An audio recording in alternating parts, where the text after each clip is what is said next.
know I'm late. Don't judge me. I had to re-record this. So it's not unfamiliar for wrestlers to be in relationships. You got to think about it. They're on the road all the time. They see each other all the time. They wrestle in the same company.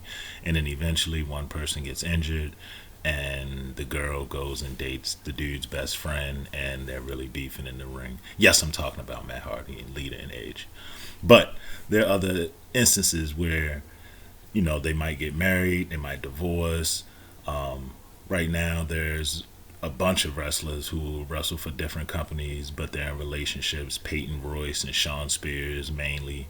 That comes off the top of my head. But this is my top 5.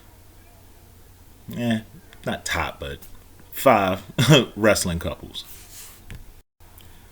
At number 5, I got Tommy Dreamer and Beulah McGillicuddy, actually. They actually used to wrestle in ECW, the original ECW, back in the late 90s. It wasn't until 2002 that they got together and married, and now they actually are still together with 2 daughters. Tommy Dreamer is wrestling for Impact.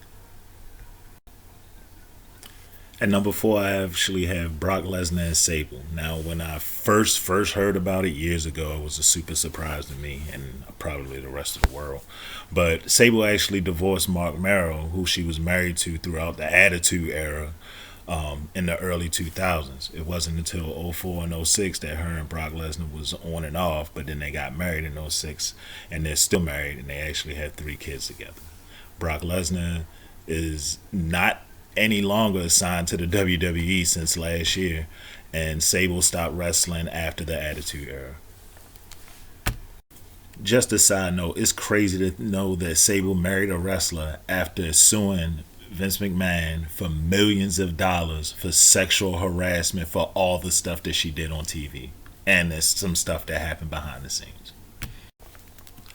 Number 3, Zack Ryder, or Matt Cardona, since he's not in WWE anymore, and Chelsea Green. You would think that these two, because they wrestled for WWE, that's where they met, but that's not at all where they met. They actually were put together by Brandy and Cody Rhodes, who are part of AEW now.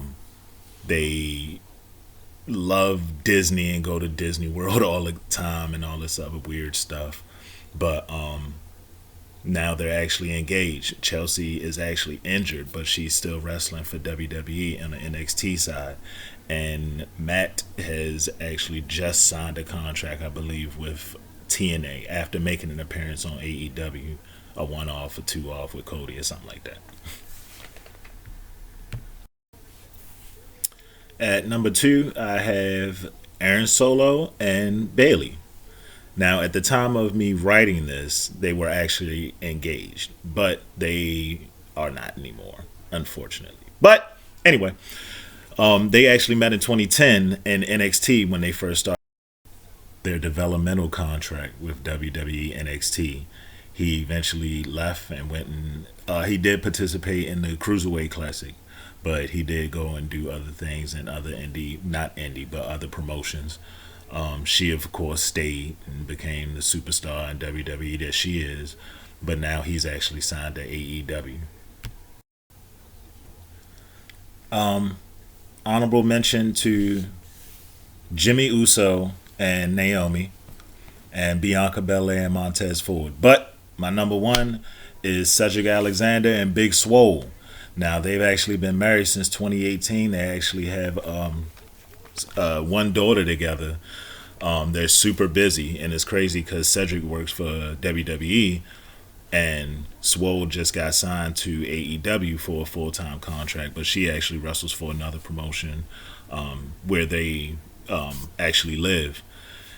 And I didn't know that they were in a relationship until it was a pay-per-view one night, and Swole is like on Instagram, and all of a sudden you see Cedric Alexander at an AEW pay-per-view talking to one of their wrestlers. I'm like, okay, maybe waiting for that contract to be over with WWE. So that's my video.